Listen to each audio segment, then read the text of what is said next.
Galera, eu estou fazendo dois testes hoje. Eu estou voltando a fazer a gravação através do fone de ouvido, porque eu acho que o áudio fica melhor.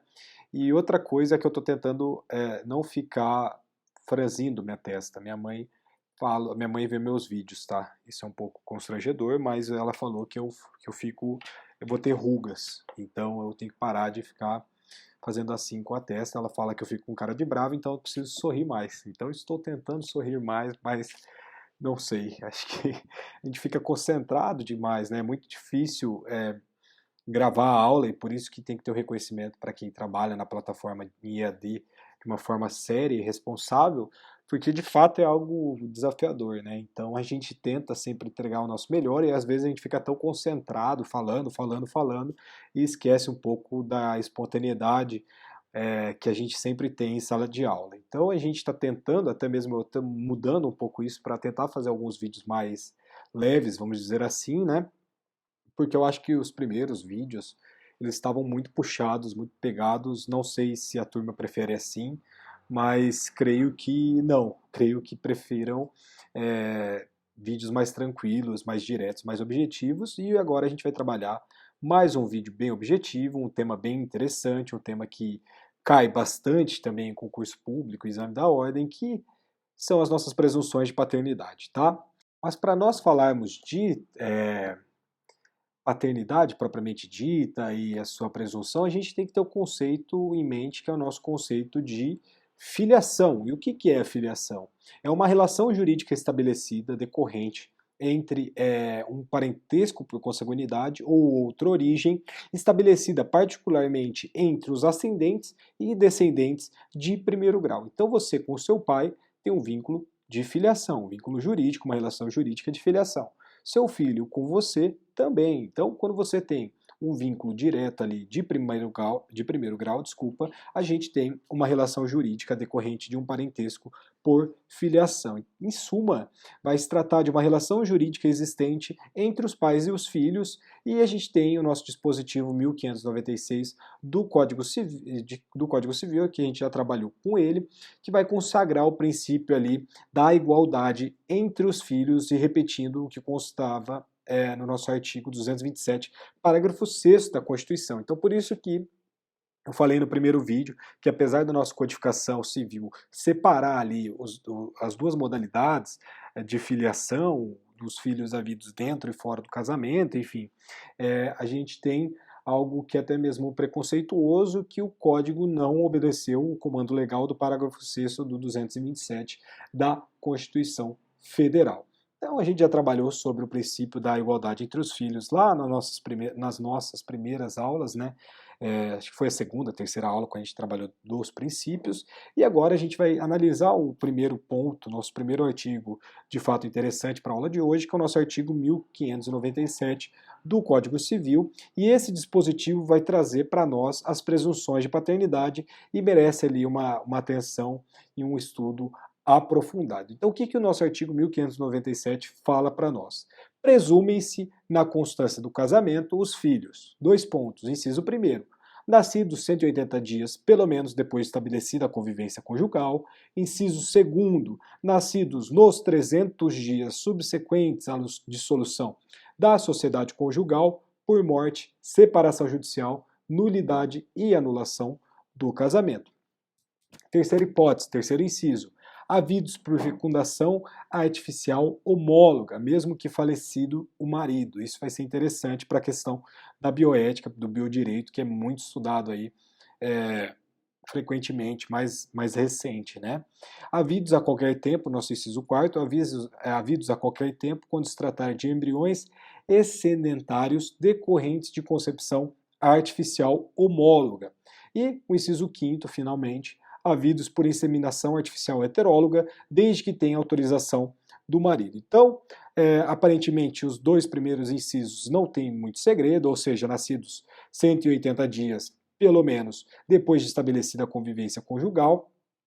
E o nosso segundo inciso também não tem muito problema, que é nascidos nos 300 dias subsequentes à dissolução da sociedade conjugal, por morte, separação judicial, nulidade e anulação do casamento. A gente vai ressaltar também que hoje, com o avanço do DNA propriamente dito, tem algumas questões que não são mais passíveis aqui de presunção. Aliás, hoje é muito mais fácil você fazer um exame de DNA intrauterino e comprovar que não existe vínculo de filiação, até mesmo para suspender, para tirar ali algumas causas, por exemplo, suspensivas do casamento, tá? A gente já estudou isso. Esse dispositivo, nosso 1597, ele está amparado numa máxima latina e vou tentar falar qual que é essa máxima latina, tá? Depois eu posso transcrever se alguém quiser, eu vou passar para vocês, mas diz, é uma máxima, mater semper certa est et pater is est quem nuptiae demonstrante. O que isso quer dizer? Vamos lá.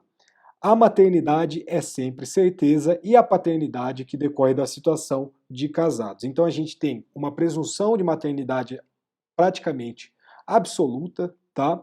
Mas a presunção ali de paternidade ela é decorrente da situação de casados ou da situação, aqui no nosso caso, de convivência da união estável, tá?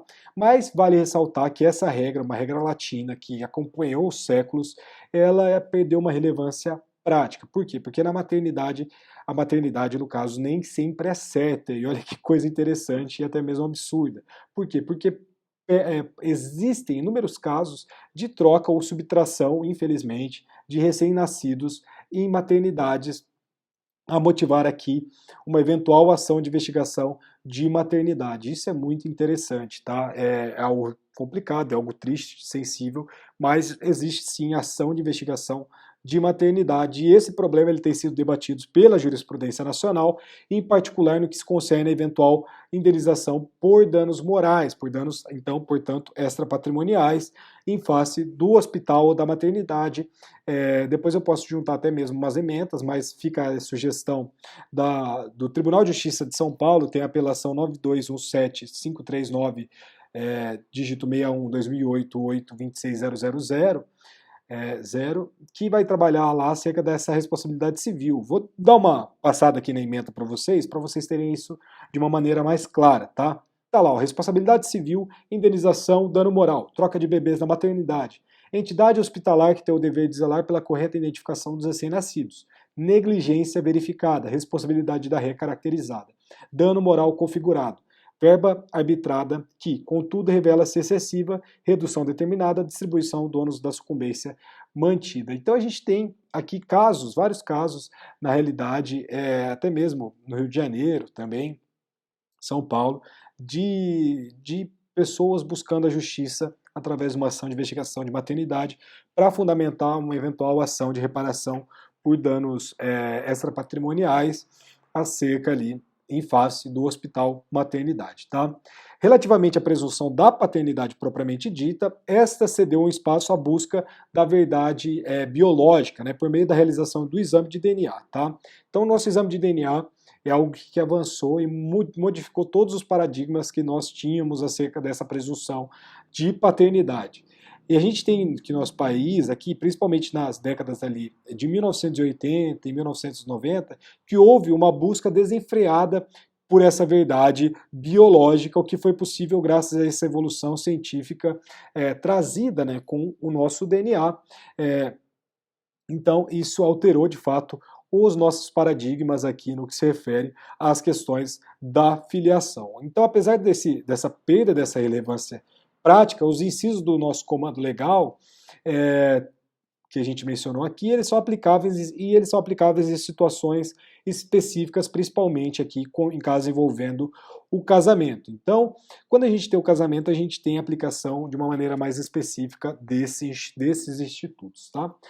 Lembrando, então, portanto, que o nosso inciso primeiro, ele vai enunciar para nós que se presume ali a filiação, a paternidade dos filhos, portanto, nascidos dentro de 180 dias, pelo menos depois de estabelecida a convivência conjugal. Essa presunção, ela leva em conta, portanto, o início do nosso casamento, havendo a presunção, portanto, relativa, logo iuris tanto, né, que admite prova em contrário, que é o nosso exame de DNA. Então, é uma presunção relativa, ela é totalmente afastada em caso do exame de DNA, tá? Outra presunção relativa de paternidade está lá no nosso inciso 2º do artigo 1597, quanto aos filhos nascidos ali naquele período de 300 dias subsequentes à dissolução dessa sociedade conjugal por morte, separação judicial, lembrando aqui, separação judicial novamente, sempre se atentem, que ela foi deixada de lado na nossa emenda constitucional 66 de 2010, nulidade, ou anulação do casamento. Então esse inciso 2º faz uma menção, novamente, à separação judicial, que a gente já comentou, e mais do que isso, como não há mais prazo mínimo para o casal se divorciar, como era a regra lá que tinha que cumprir 1 ou 2 anos a variar com o caso concreto para você propor ação de divórcio, você fazer a conversão da separação em divórcio, a gente tem, principalmente guiados ali no nosso parágrafo 6º do artigo 226 da Constituição Federal, que a gente pode substituir o nosso termo também separação judicial por divórcio na sua correta interpretação. Então hoje a gente tem essa presunção aqui no prazo de 300 dias subsequentes ao divórcio e não à separação, tá? Cumpre a gente destacar também que o nosso Superior Tribunal de Justiça concluiu que essa presunção em questão tem incidência à união estável, tá? Desde que seja possível comprovar o seu término. E isso foi publicado através do informativo 508 da Corte Superior, tá? Então essa regra também é aplicada para a união estável desde que você consiga verificar o término, a data do término dessa união estável. Essa conclusão também deve ser a mesma quanto ao o inciso 2º, é a mesma do nosso inciso 2º, é a mesma do nosso inciso 1º do artigo 1597, portanto, eventualmente ali o início da união estável pode ser provado por meio de uma escritura pública ou outro documento celebrado ali através de um contrato particular entre as partes ou através de uma prova testemunhal. Em caso de dúvidas, o que vai acontecer? A gente vai ter o exame de DNA e esse exame de DNA terá o condão ali de afastar a dúvida existente sobre essa situação fática acerca do parentesco, tá? Em complemento a esse inciso 2º do nosso artigo 1597 do Código Civil, a gente tem uma redação muito confusa do nosso artigo 1598, que vai dispor que, salvo prova em contrário, se antes de decorrido o prazo previsto, nesse inciso 2º do nosso artigo 1523, ou seja, 10 meses da dissolução da conjugalidade anterior, a mulher contrair novas núpcias e lhe nascer algum filho, 2 regras são aplicadas. Quais são essas 2 regras que são aplicadas nesse caso aí da mulher contrair novas núpcias e lhe nascer um novo filho? Primeira regra, que haverá a presunção de que o filho é do primeiro marido se nascer dentro de 300 dias a contar do falecimento deste primeiro marido. E a segunda regra é que haverá presunção de que o filho é do segundo marido se o nascimento ocorrer após esses 300 dias da dissolução da primeira união e já decorrido o prazo de 180 dias do início do segundo casamento. Vale ressaltar que é claro que isso também são presunções relativas, que são afastadas através do DNA, mas a gente verifica que esse artigo 1598, por ter uma redação muito confusa, e de fato ela é extremamente confusa, eu não achei, pelo menos, nenhum julgado aí desde que entrou em vigor o Código Civil de 2002, que teve como parâmetro esse artigo 1598, tá? Então, só passei aqui para vocês para não deixar passar em branco, mas de fato esse 1598 a gente não vê a aplicabilidade dele na prática, tá? Galera, vale ressaltar aqui, e fica a sugestão para estudo individual de cada um, acerca de uma polêmica, aliás, são inúmeras polêmicas, mas uma polêmica acerca da inconstitucionalidade do inciso 3º do 1597 do Código Civil. Então, fica aí a análise para vocês estudarem individualmente em casa, como eu falei para vocês, minha pretensão não é fazer o esgotamento do tema, porque senão seria impossível, tá? Então fica ali a sugestão para vocês estudarem acerca de uma inconstitucionalidade desse marido falecido, essa presunção, enfim, vale a pena dar uma lida.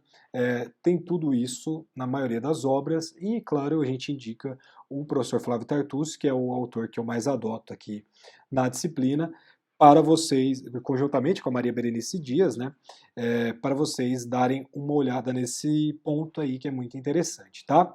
Vamos lá então para a gente caminhar para o final.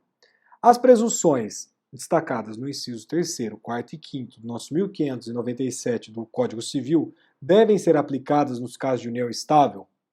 Quais são os argumentos ali que são favoráveis ou contrários a esse entendimento? Primeira coisa, então, a gente tem a nossa doutora Maria Helena Diniz e o nosso professor o Cunha Pereira, né, Rodrigo da Cunha Pereira, que é o nosso presidente do IBDFAN, que dizem que se pode concluir que não só pode ser aplicada para união estável, como deve ser aplicada para união estável, primeiro porque não há vedação de aplicação dessa norma por analogia, pois não se trata de norma restritiva da autonomia privada ou norma de exceção. Além disso, a gente tem que destacar que a nossa união estável, assim como o casamento, é a entidade familiar protegida pelo texto constitucional, o que deve abranger os filhos havidos nessa união. Já volto porque eu preciso atender o telefone. Parei aqui para atender o telefone, peguei um cafezinho e vamos continuar, tá? Então, esse primeiro posicionamento fala que sim, que é totalmente aplicável pela união estável, porque não tem qualquer vedação ali à autonomia privada, e a gente tem que aplicar por analogia essa regra, tá? E nessa mesma linha, o Estatuto das Famílias, que eu já falei aqui para vocês na aula de hoje, pretende também introduzir essa previsão de presunção de paternidade na relação convivencial ali dentro do artigo 82, dentro do Estatuto das Famílias, do nosso projeto de lei que está em tramitação. Vale ressaltar também que o próprio Conselho Federal de Medicina, na nossa resolução 2168 de 2017, e agora minha cachorra está latindo, já falei para vocês que não tem como, ela que manda, e se ela quiser latir, ela vai latir, vai atrapalhar a gente, mas lá no item 2 dessa resolução 2168 de 2017 do CFM, vai falar para nós que todas as pessoas capazes que tenham solicitado o procedimento e cuja indicação não se afaste dos limites dessa resolução, podem ser receptoras da técnica de reprodução assistida, desde que os participantes estejam de inteiro acordo e devidamente esclarecidos sobre o tema, de acordo com a legislação vigentes, tá? Então, outros preceitos dentro dessa resolução também fazem menções aos companheiros à união estável, e a união estável, tá?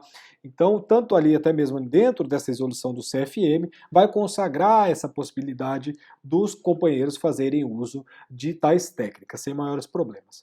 Nosso provimento também 63 do CNJ faz menção à união estável de forma equiparada ao casamento nesse ponto.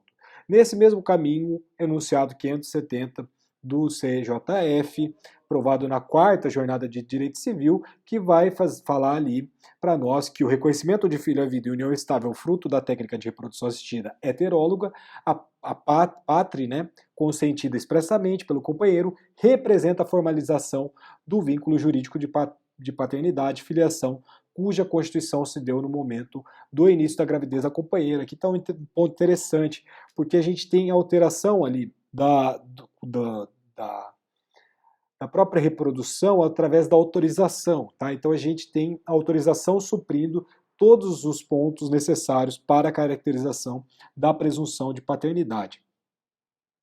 Vale ressaltar que também esse é o posicionamento da jurisprudência. A gente tem, dentro do nosso RESP 1194059 de São Paulo, de relatoria do ministro Manasseh e Ueda, isso de 2012, uma conclusão que deve ser a parte ali, dentro da união estável, ser aplicada a esses mesmos incisos praticados e aplicados dentro do nosso Código Civil, no nosso artigo 1987, e o Tribunal de Justiça também já julgou nesse sentido. Então a gente tem aplicação do inciso 2º do artigo 1597 do Código Civil através da união estável, sem maiores problemas, mas no entanto, o argumento contrário que pode ser levantado aí para a doutrina e para a jurisprudência é o próprio parágrafo 3º do artigo 226 da Constituição Federal, que fala que a nossa união estável não é igual ao casamento, porque esses institutos, se forem iguais, não podem ser convertidos um no outro, tá? Então,